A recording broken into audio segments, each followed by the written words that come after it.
Planet Earth, 10,000 years ago. For 2.5 million years, our prehistoric ancestors had been living in caves, passing the time by bashing stones together. Then suddenly, everything changed, and people began to build huge monuments all over the planet. But how and why? It's the biggest mystery in human history, but not for some people. Thousands of years ago, when our forefathers were primitive Stone Age people, some extraterrestrials visited our Earth. Extraterrestrial presence not only departed the wisdom to build the monuments, but possibly the technology to make it happen. It sounds bonkers. But could aliens have started civilization and built some of the most famous monuments on Earth?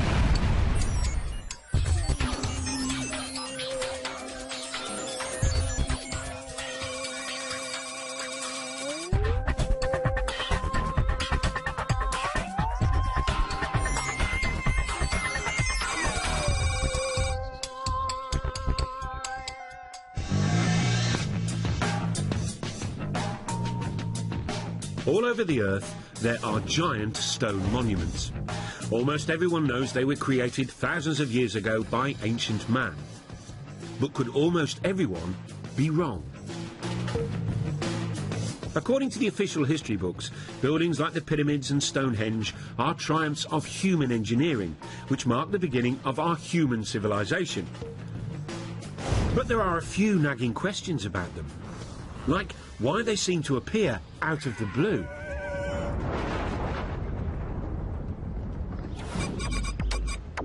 It's a mystery which has been troubling lots of people, including UFO gurus such as David Hatcher Childress.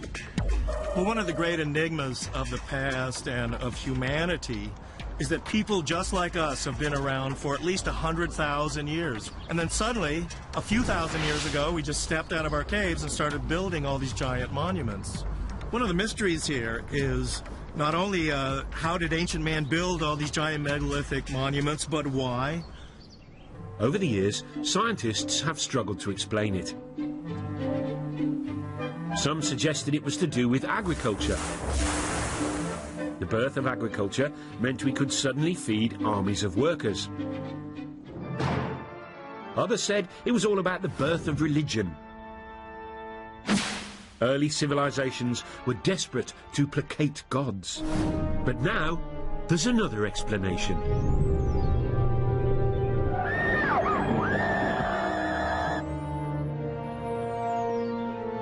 One group of people say that most of these monuments were built or designed in the distant past by aliens who visited our planet with their super advanced technology.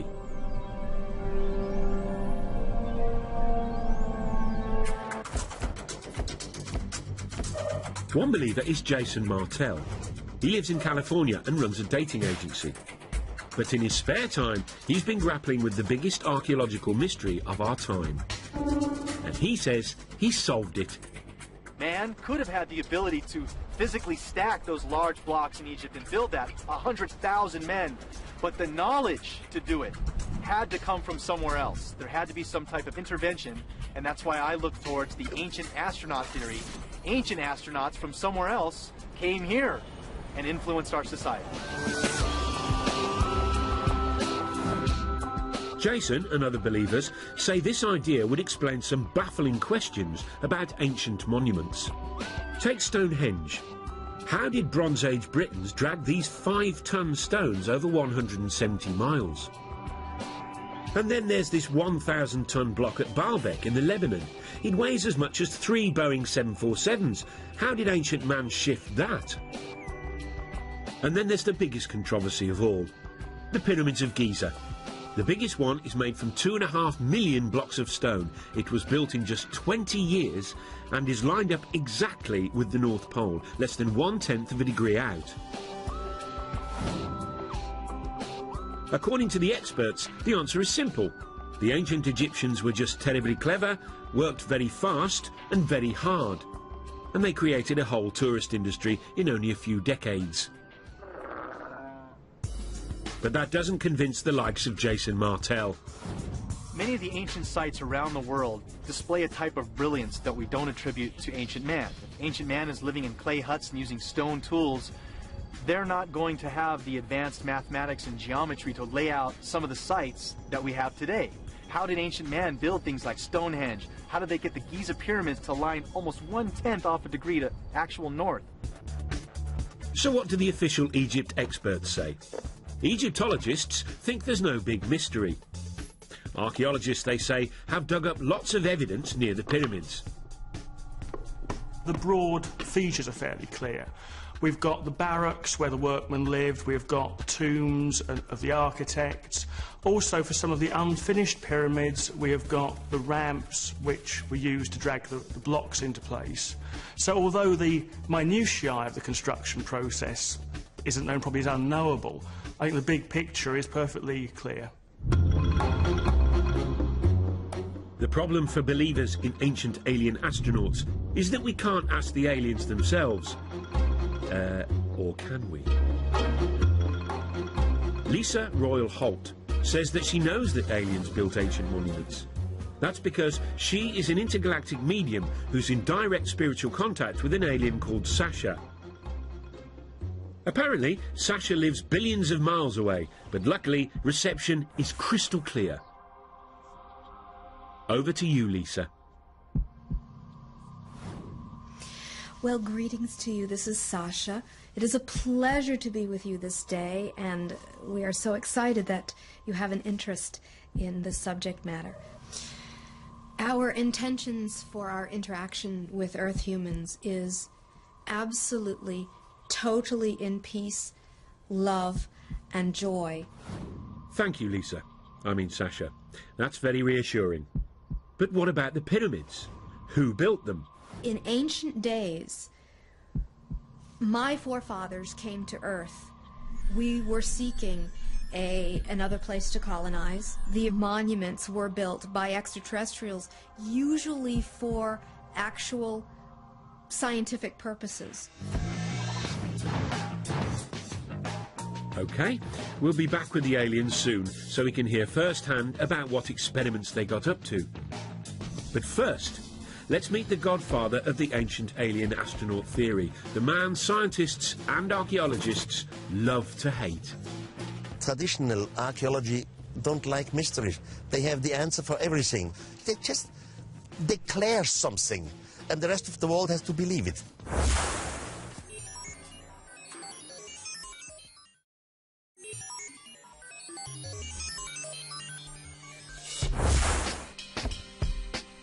In 1968, Erich von Däniken, a Swiss hotel manager, achieved international notoriety when he published a controversial theory which said that alien astronauts had visited Earth in our ancient past.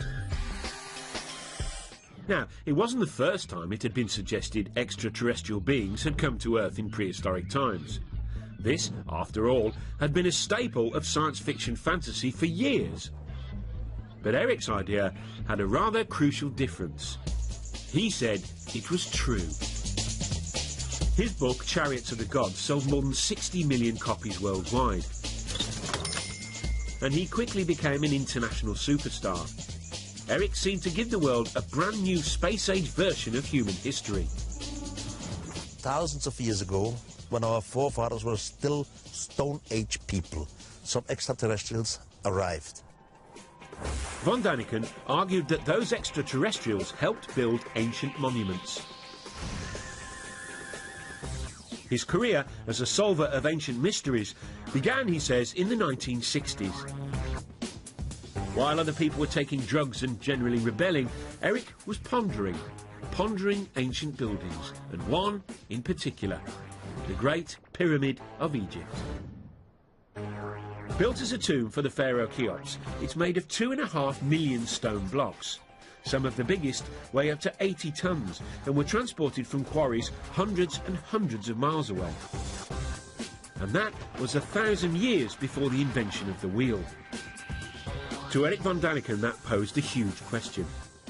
Not why the aliens didn't give us the wheel, but another big question. This is the largest man-made monument on Earth.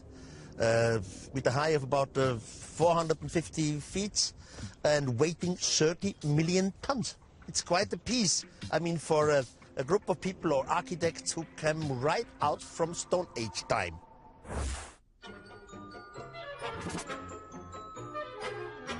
Von Daniken's theories make academic Egyptologists ever so slightly irritated.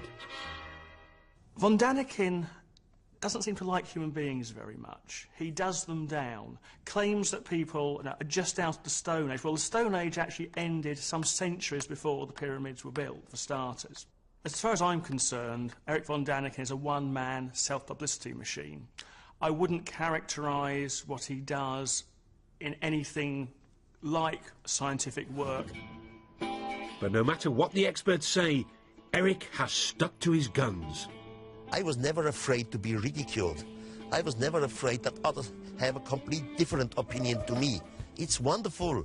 It's their freedom.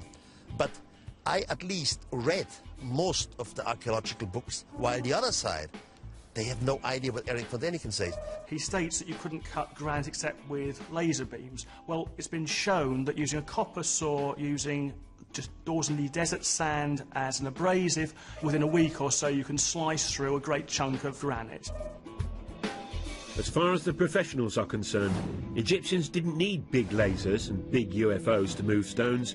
They relied on their big Egyptian muscles. The transport of blocks of stone isn't an issue. Egyptologists have actually done experiments with large numbers of people in a large block of stone, and you just pull it. Some of the blocks came from Aswan. Take the ceiling of the King's Chamber. This is from Aswan, but this is 1,000 kilometers away from here. It's not so easy. There's actually a carving in an Egyptian tomb showing them moving a huge statue exactly by that, simply by muscle power. So there's no mystery about how the Egyptians moved great blocks of stone. And here it is. There are no aliens in this ancient Egyptian carving of the pyramids being built, unless they're cunningly disguised as ancient Egyptians, which is probably why it doesn't appear in any of von Daniken's books. I fail to understand why people can't really grasp the fact that these things were built by the men and women who lived at that time in that country. The logic just seems irrefutable. There are some other obvious quirks in Eric's theory about the pyramids. For one thing, he says after the aliens left, humans did build some pyramids, using alien technology left behind. How did they do that? That's another mystery. He's not quite sure. He also says the pharaoh's tombs were actually a cunning attempt to copy the alien science of cryogenics, which preserves the dead in a state of suspended animation. Von Daniken was quickly dismissed as a crank, and still is. But the archaeologists don't have it all their own way, for there's one irritating little puzzle they haven't been able to solve yet. According to the scientists, the Great Pyramid was completed in just 20 years. Given there are over 2 million blocks, that means the Egyptians had to quarry, move and set a block every minute and a half of every day, 365 days a year for the whole construction period. One has to admit that the details of pyramid construction remain obscure. 2.5 million blocks in such a short time? There really must be doubts if you have a reasonable brain. Having wowed the public with his theory about pyramids, von Daniken then set out across the world to find more evidence of more alien ancient activity. These extraterrestrials have left some proof. But the question is complicated. Left what? What could they have left? And what do you know? He saw that proof everywhere. This 5,000-year-old African cave painting, for example, he says, is of a spaceman, complete with helmet. This ancient stone, he claims, shows people using telescopes. And when he climbed into this Mayan tomb in Mexico, he found what his book would later say was a carving of what seemed like an extraterrestrial traveller in his spaceship. Hunched over the controls, the alien seems to have his breathing apparatus in place, and flames are spewing out of his rocket. According to von Daniken, it's just like the liftoff at Cape Canaveral. And then he said he had the revelation which proved his idea had to be true when he visited South America and flew over the famous Nazca lines in Peru.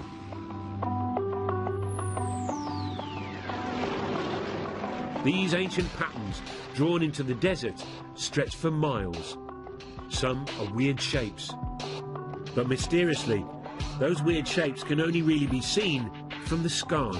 I had my first flight over Nazca, and it was very, very impressive because you can see it only from the air. Then you fly higher, then you see something who looks like airstrips. You think, this is fascinating, this is incredible, this is not normal for the natives. And then the question comes, why have they done it, and why exactly here? Archaeologists say these lines are irrigation channels or religious symbols, but von Daniken says he has a much more convincing explanation involving, yes, you guessed it, aliens. We had a mother spaceship around the Earth. From the mother spaceship, smaller vehicle came down, and they were looking for some kind of mineral and whatever. And they make their discoveries and disappeared again. The first lines, he said, were left by accident by the aliens who left marks when they landed and took off in their UFOs. The natives came and see the line of landing because sand and little stones are blown away. And now the natives start to make lines like they have seen created by some mysterious god. Eric believes that the Nazca were so impressed by the visiting aliens, they thought they were gods and set out to copy the lines themselves. He says it was an effect similar to that modern Westerners had on Stone Age tribes in the 20th century. New Guinea tribespeople thought the first Westerners they saw were gods who had come down from the heavens in silver birds. They worshipped them long after they'd gone and even built model planes and airfields hoping to lure the silver birds back. But it didn't work for the poor old Peruvians, though. The aliens never returned. And instead, they got the Spanish. Eric is now convinced that all over the world, ancient man had mistaken aliens for gods. This realization has had a dramatic effect on him. He was a devout Catholic, but isn't anymore. How did it change my life? First of all, it changed my religion. Now I'm praying to some thing which I cannot understand, which I know it exists. As soon as you start to understand it in a cosmical way, it changes your point of view concerning religion and concerning having right. I cannot live anymore with cults and psychology. Eric von Daniken has a brand new explanation for the whole of human development. Creatures from outer space, he says, not only built and designed most ancient monuments, they inspired all the great religions too. This is heady stuff, but there are two small problems. Not a single expert agrees, and none of his evidence stacks up. Take the so-called alien astronaut in his rocket ship from the Mayan tomb. What von Daniken says are controls and flames are in fact well-known Mayan symbols, like this. It's not part of a rocket, but the face of the Mayan earth god. And these South American stones with supposedly ancient carvings of primitive people gazing at the stars through telescopes, they were exposed by a BBC documentary as fakes, all made by this clever farmer. Ah, but that hasn't stopped Eric's runaway success. His 29 books have sold 63 million copies and been translated into 32 languages. Brian Appleyard is a leading British author who's written on the public's fascination with UFOs. He thinks von Daniken's success is down to people's growing distrust of experts, which leads to a taste for conspiracy theories. Now, people by the 60s and 70s, and because of the Cold War, people were paranoid, convinced that governments were lying to them, convinced that something was concealed, and convinced that the world was not as we were told it was. So people were ripe for a story. They were ready to hear a story about extraordinary things. The von Daniken phenomenon seems unstoppable. He makes so much money from his books, he recently opened his very own theme park, which celebrates his unorthodox beliefs. Complete with reconstructions of some of the ancient monuments. You see great things like the desert of Nazca in Peru, like Stonehenge. It's a laser show, by the way. In a breathtaking laser show, the visitor experiences the spectacular sight of Stonehenge.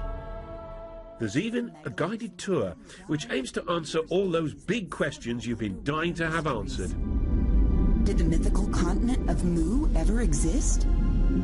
What is the secret of the underwater structures off the Japanese island of Yonaguni? Von Daniken's success has also inspired a whole new generation of authors, including the likes of New Age writer David Hatcher Childress. People are attracted to Eric's theories, I think, because there are genuinely unexplained mysteries of the past. And we really don't have all of the answers to why mankind, supposedly a primitive mankind, would go through the tremendous effort to build many of these giant monuments. Eric von Daniken's definitely been one of the pivotal people that I've looked to grab onto the coattails of his information and really start to look at this information in a new light. But these new believers have a battle on their hands. Scientists don't care whether the mythical continent of Mu ever existed. If aliens visited the Earth, scientists want proof. I think the first thing I would say about whether the knowledge to build pyramids was given to the Egyptians by extraterrestrials is simply, where's the evidence? If you think about man's fairly limited extraterrestrial experience of going to the moon, look at the amount of space junk which has been left around simply by going there and coming back. Wouldn't you have thought that if spacemen had been to Egypt and had been teaching the people how to do these things, there'd be at least the odds of leftover broken plastic somewhere?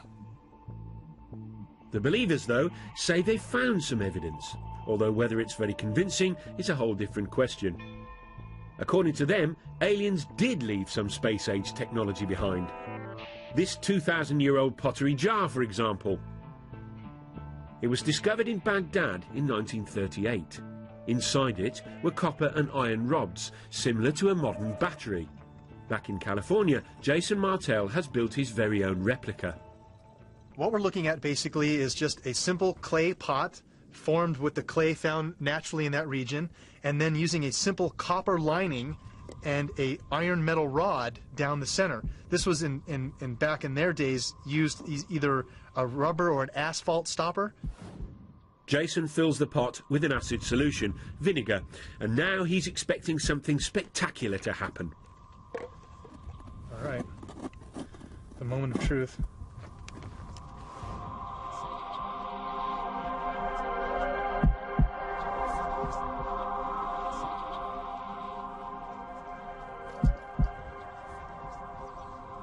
Getting some little numbers here.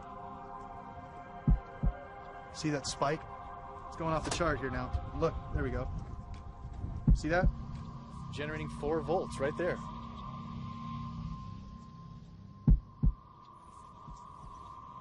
What we attribute to ancient man, they deserve a lot more credit than we're giving them. Because obviously we can test the devices with our understandings of technology and get a reading. Here we are, 4 volts right there from the battery. So obviously they were able to make this happen. What were they using it for? Very possibly electricity. Now, what ancient Iraqis might have done with 4 volts of electricity, nobody's sure. As for aliens, why would they need an old clay pot when they can zoom through interstellar space? If making a little pot, filling it with vinegar and sticking a bit of copper in it, and then seeing that there's some bubbles appear, is space-age technology, fine. Back at Eric's theme park, the Baghdad battery is given pride of place, alongside an object based on an Egyptian drawing which he claims was an electric light bulb. The Egyptologists, though, say it's a well-known symbol and is actually just a snake inside a flower. The spoil sports. But Eric is convinced the ancient Egyptians used electricity to light up the dark passages in their pyramids. Someone must have nicked all the wires. Now, you may have been thinking that aliens could have brought us something more useful than the odd light bulb. Well, the same thought occurred to this man. He believes they brought the technology to tap into a cosmic energy source, which they then linked to all the ancient monuments on the Earth. Funny? He doesn't look crackers.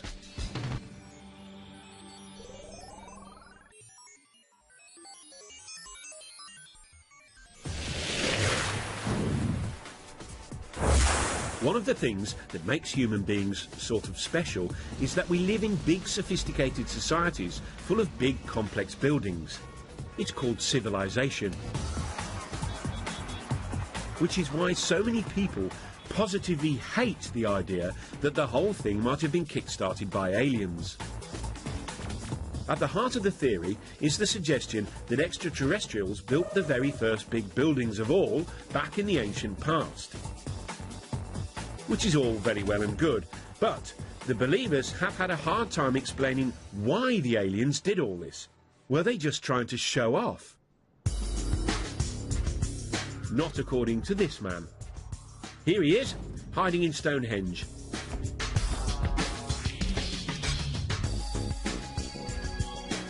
Now, according to the scientists, Stonehenge was built in 3000 BC.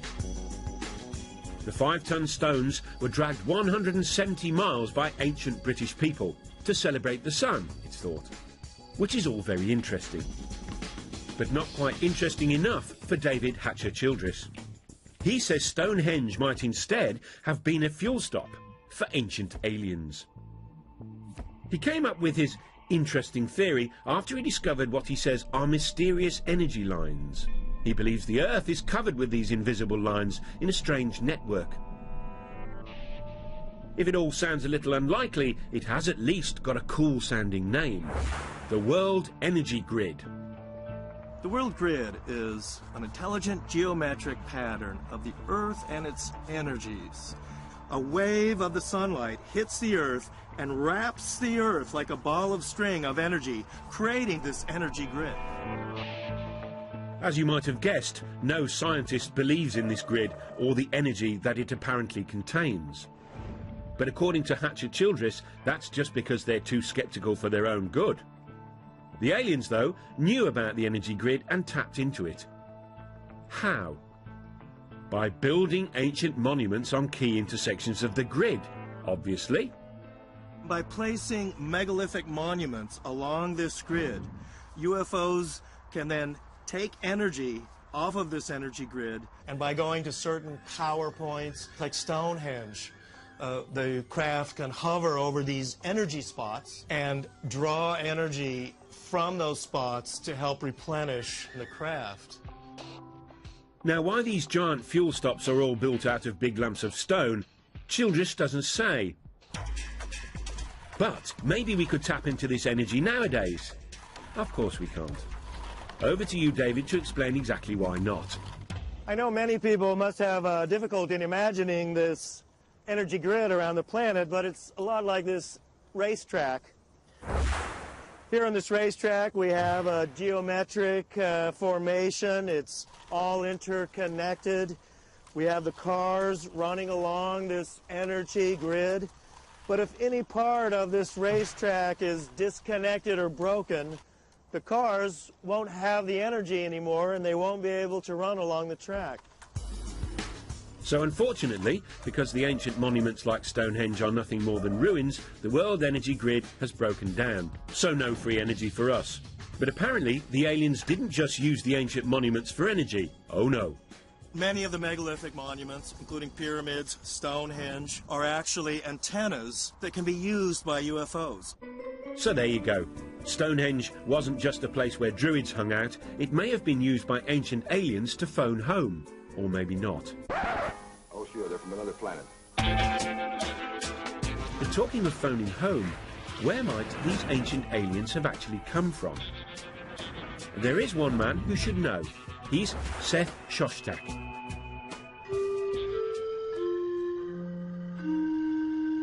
He heads up SETI, the Search for Extraterrestrial Intelligence.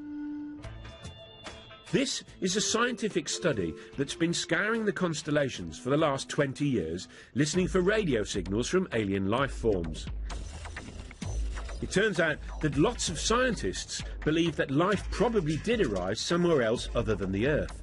After all, the universe contains trillions and trillions of stars. Seth Shostak has devoted his life to being the first to prove it. You know, the universe is vast. It seems that most stars have planets. There are going to be lots of other worlds that are just as nice as the Earth for life. The question is, has life arisen on those worlds? Planet X. Jason Martell is convinced aliens are from there. He says that the ancient Sumerians from Iraq believed in a 10th planet in our solar system, which modern science hasn't yet discovered.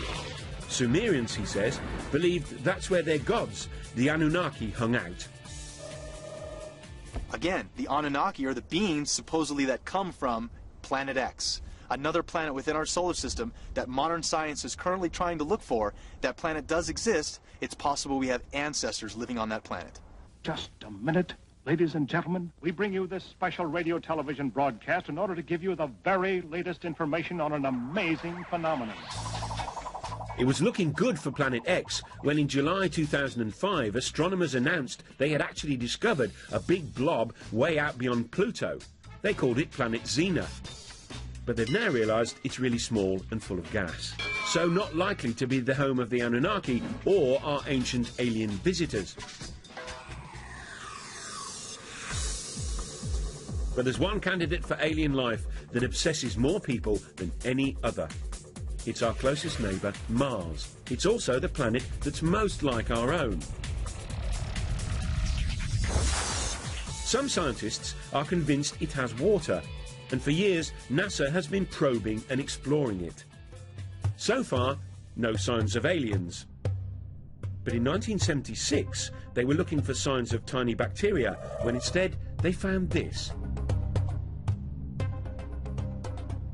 This photo of the plain of Cydonia contains what most astronomers are convinced are some large rocks. But to some people, they look suspiciously like this.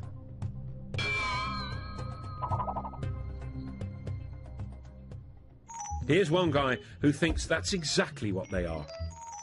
Tom Van Flandern is a renegade astronomer who has his own theory about Mars and junk. You see, according to Flandern, Mars is really the moon of a planet where extraterrestrial humans first evolved, but had to leave in a bit of a hurry when it exploded. Left behind was all sorts of junk, including pyramids. The most interesting speculation about the origin of the artifacts on Mars is that the original human race was on the parent world that has since exploded. They built things on their moon, Mars, but before the end of their civilization, which they saw coming, they transferred their species to the most nearly habitable planet, which would have been Earth. We'd sure like to get higher resolution images of this and other pyramid-shaped objects on Mars and see if they are truly pyramids. But are these really pictures of Martian pyramids, you ask? Tobias Owen was a NASA scientist on the mission that took the photographs. He's what you might call unconvinced. My job there was to examine pictures as they were coming in of the surface of Mars in regions that we thought would be safe for the spacecraft to land. There was a small group of people who felt that this was an example of an alien construction, that there was life on Mars, or there had been life on Mars. NASA promptly issued a denial, which for believers was obviously proof of a monumental cover-up. You know, the interesting thing about NASA's track record, NASA, National Aeronautics Space Association, could also stand for never a straight answer. In its inception in 1959 or so, NASA consulted a big think tank called the Brookings Institute, which advised NASA, if you ever find extraterrestrials, these things need to be handled cautiously. For one, society in general and religious institutions aren't quite ready to accept an extraterrestrial presence.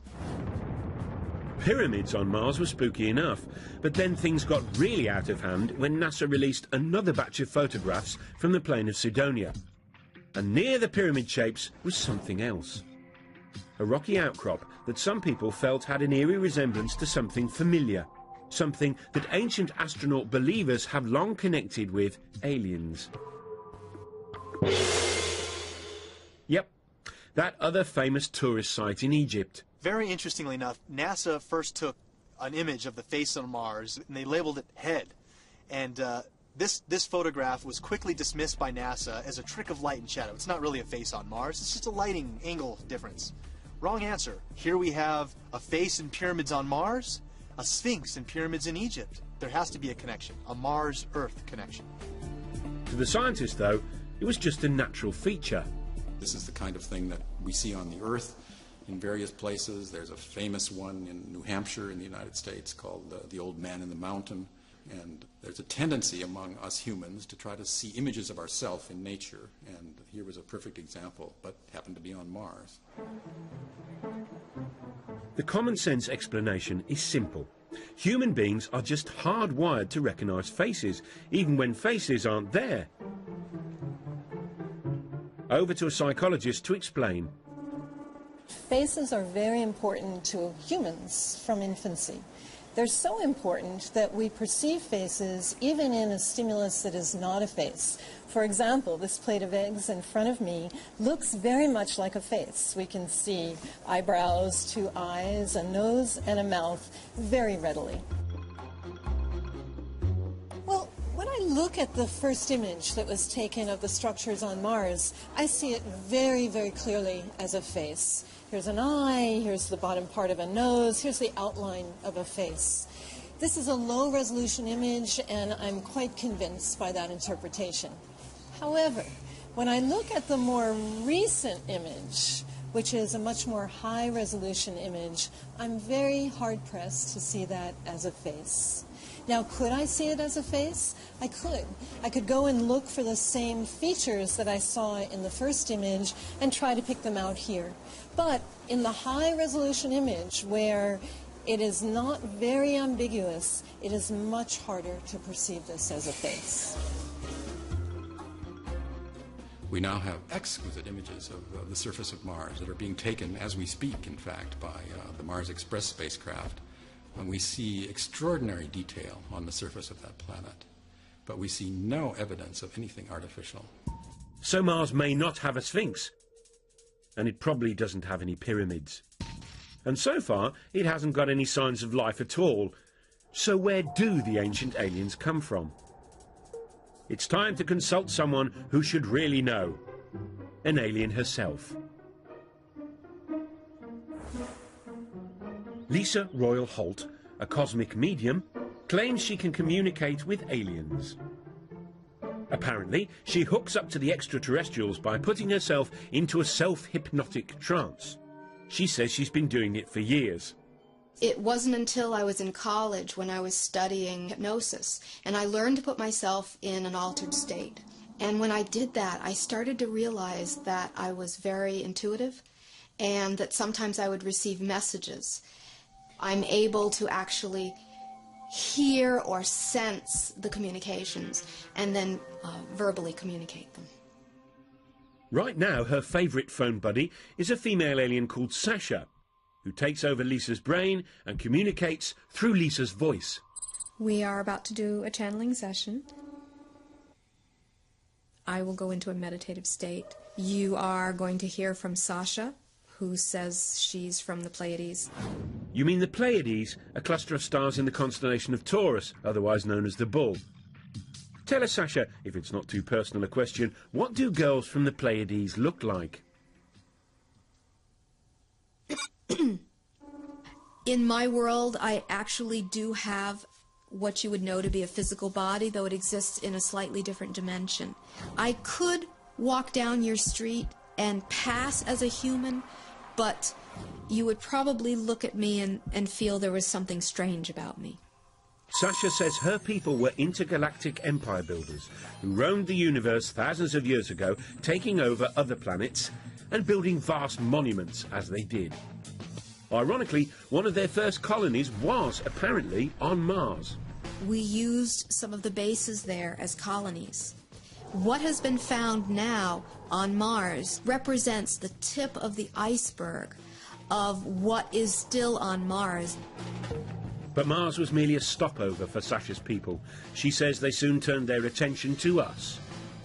My forefathers thus have been very interested in Earth for a very, very long time. It's time to find out the answer to the biggest question of all about the ancient astronauts. Why did they come here? According to Sasha, they may have been up to more than building monuments and starting civilization. Could they have created the human race?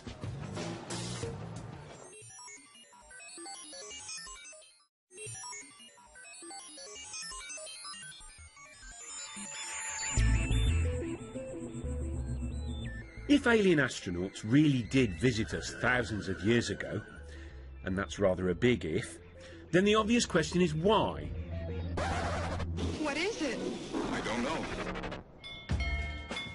Well, according to Lisa Holt, or rather her alien mate Sasha, there's a perfectly sensible answer.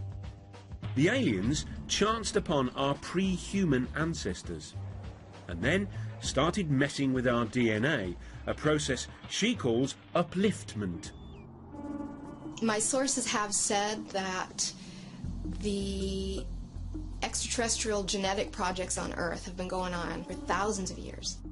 If your pre-humans were not uplifted by extraterrestrial genetics, your evolution as human beings would not have progressed as far as it has. You would still be in the evolutionary phase if it was not for the little bit of upliftment that was done.